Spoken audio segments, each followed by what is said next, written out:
What's up, everybody?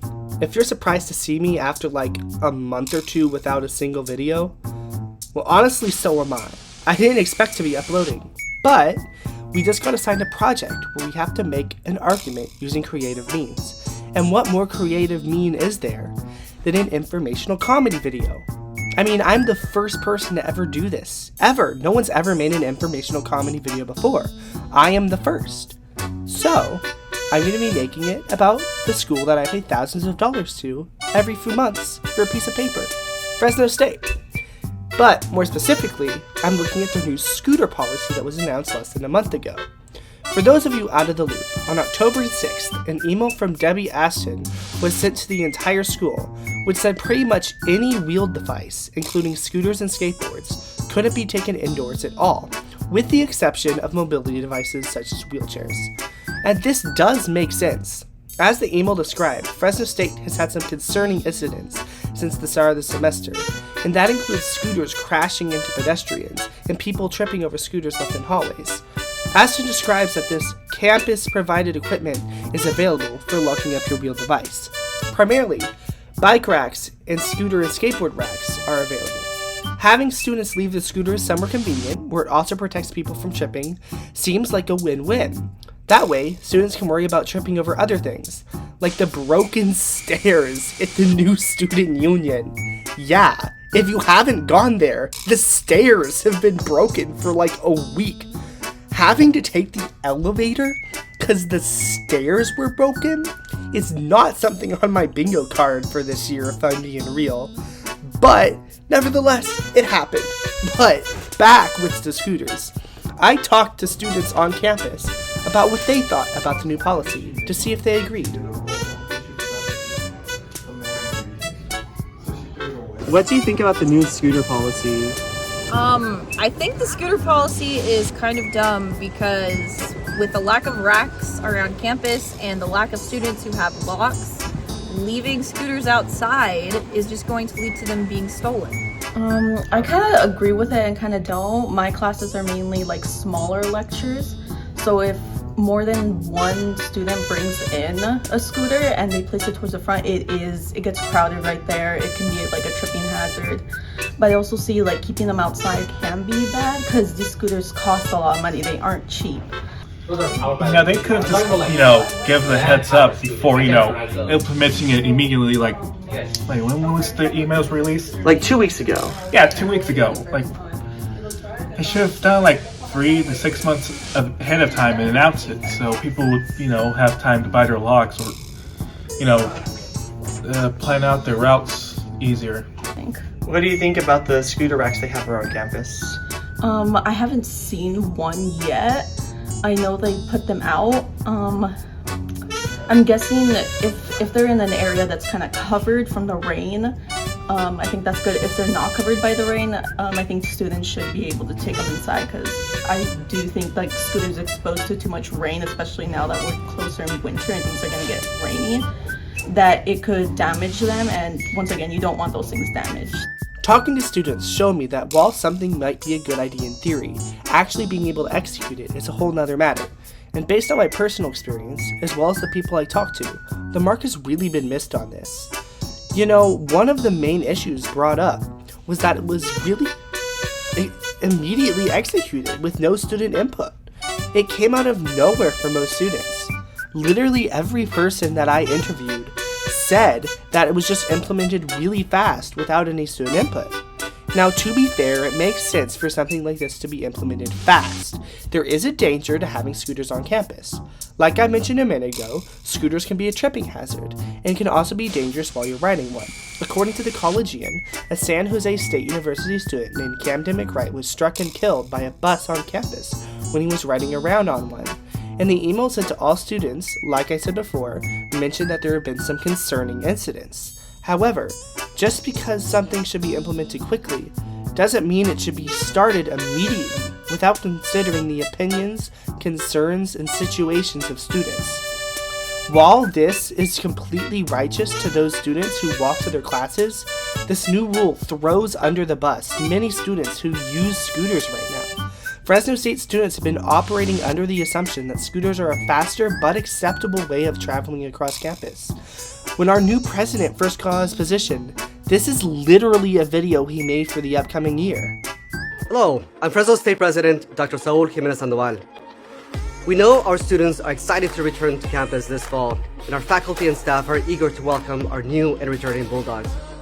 For most freshmen and sophomores, our campus will be new to them this fall, and we all know there is so much to see and explore at Fresno State. That's why today, I thought I would show you around some of my favorite spots using my preferred mode of campus transportation, my scooter.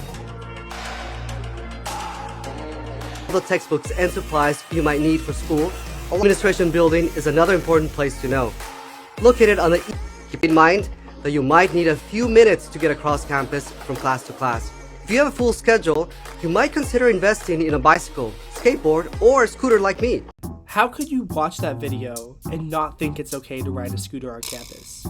Due to being seen as a tool to getting on classes on time, students have begun to depend on scooters.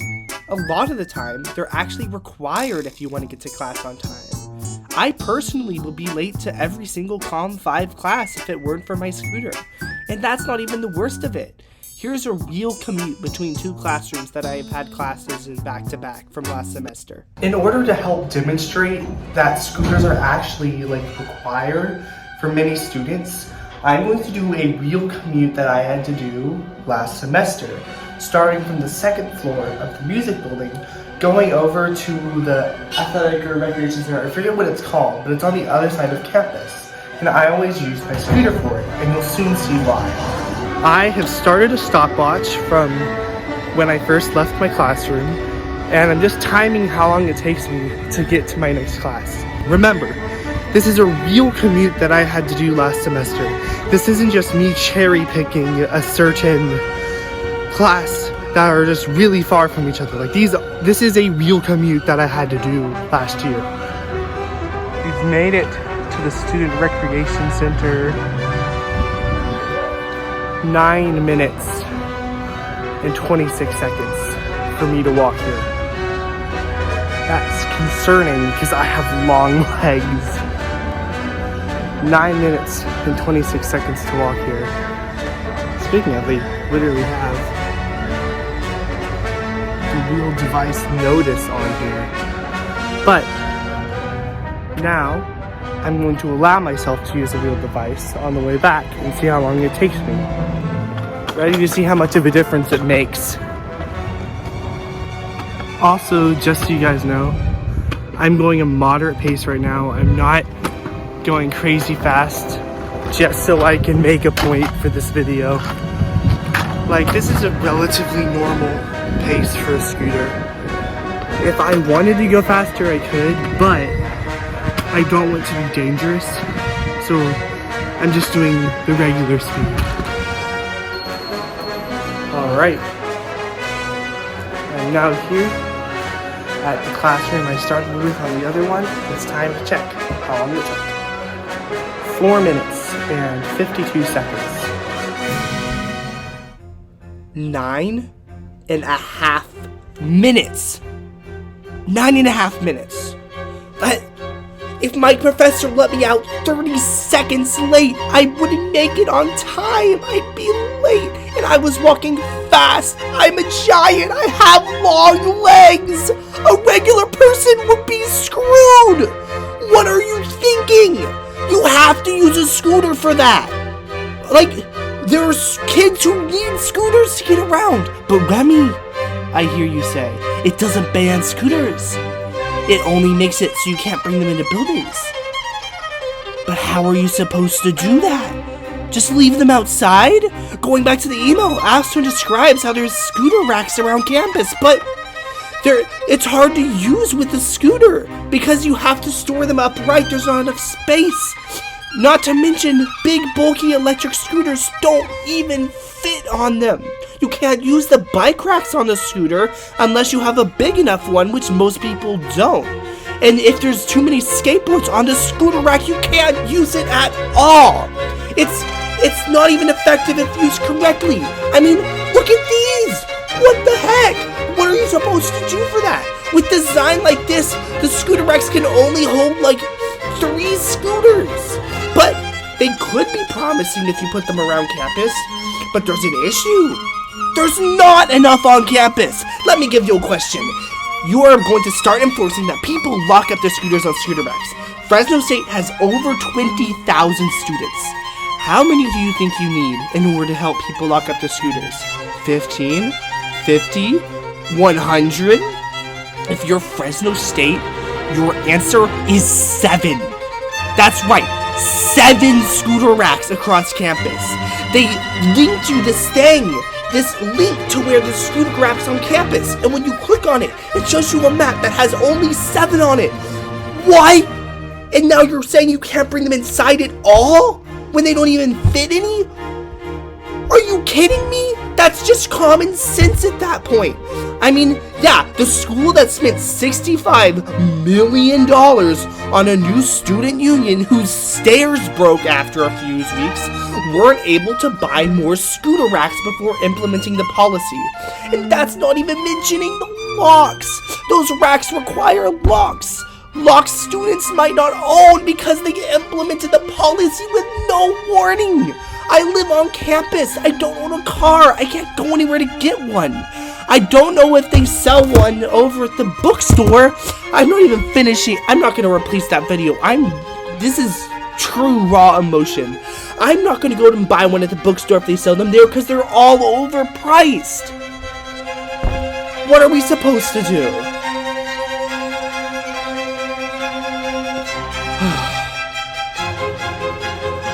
Now, another thing to mention is that you wouldn't want to leave them outside in the rain. It is getting to the rainy season. It's been raining the last few days. And do you want to leave your only mode of transportation out in the rain where it could get damaged? I wouldn't. I mean, there's no wonder why people are complaining about the rule. It's a lot. Now, I have talked a lot on the issues of this policy and why it has been implemented very terribly. But what can actually be done to help? I mean, at the very least, there should be scooter and bike racks outside of all of the buildings and not just some of them. And beyond that, I think resources about how to get bike locks and scooter locks and cheaper places to get them and options for students who cannot afford to get locks would be useful. I would say it would come down to availability of stands and maybe some sort of automatic system where within buildings itself you had somewhere you felt safe putting your skateboard. Because I don't feel safe just leaving my skateboard at the racks as it is right now. That's the case. Yeah, I think they should have at least gave like a petition or something. They should have added given students a say on that rule, not just rolled it out just like that without having any kind of argument or anything like that. They just did it. They just took it upon themselves and just put the policy. That's it. It would be much better if whatever racks or solution they had for the scooter problem were indoors. But that's a huge infrastructure change in the first place.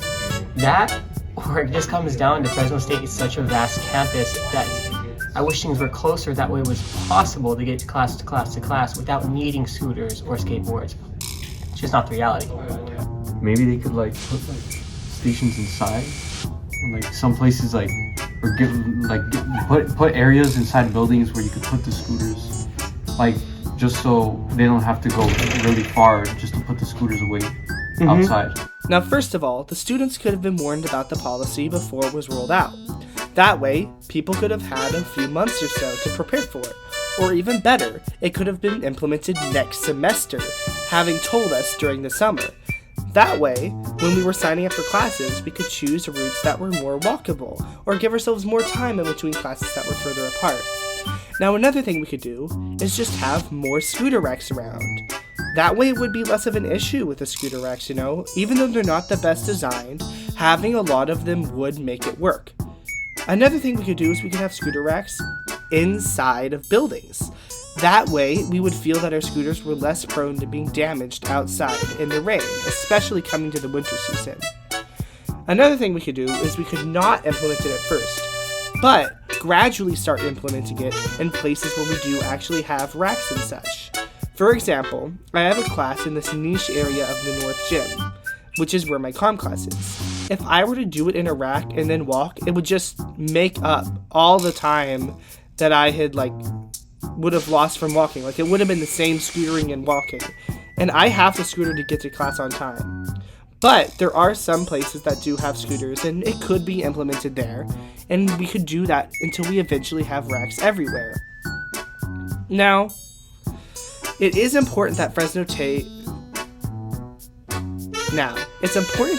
State takes safety seriously and makes rules to ensure that student situations are taken into account.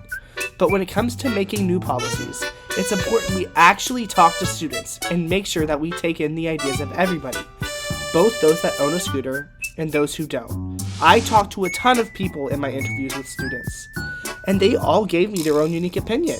Some of them agreed with the policy, some of them didn't. I would actually say most of them didn't, but all for different reasons.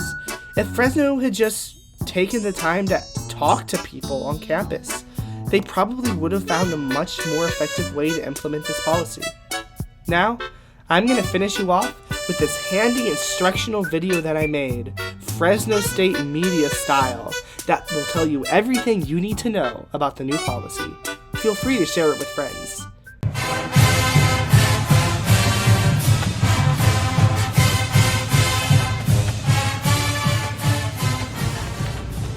Here at Fresno State, we value people's safety, so we've installed a new scooter policy where students cannot take scooters inside of buildings. However, we also know that people rely on scooters for transportation, so we've installed these handy scooter racks all around campus so people can safely lock them up without them getting stolen. They're everywhere, as you can see. It's really easy to find them. All you have to do is take your scooter, close it, and put it in the rack like so.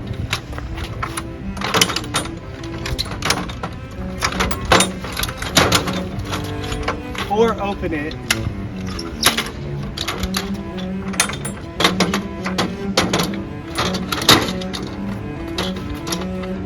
There's a lot of pressure on that one here. Also kind of block the ones above as well.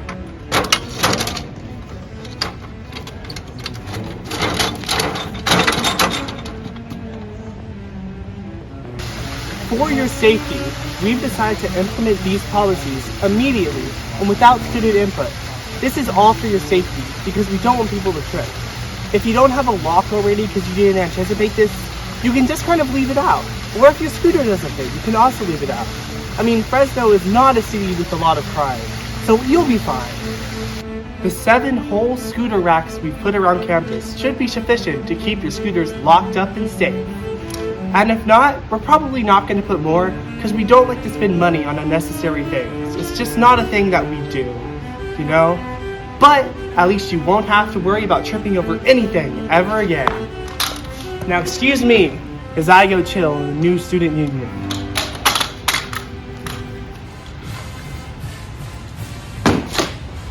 Man, scooters are big, you know. It'd be really easy to trip over something like that. You can't trip over anything else, you know.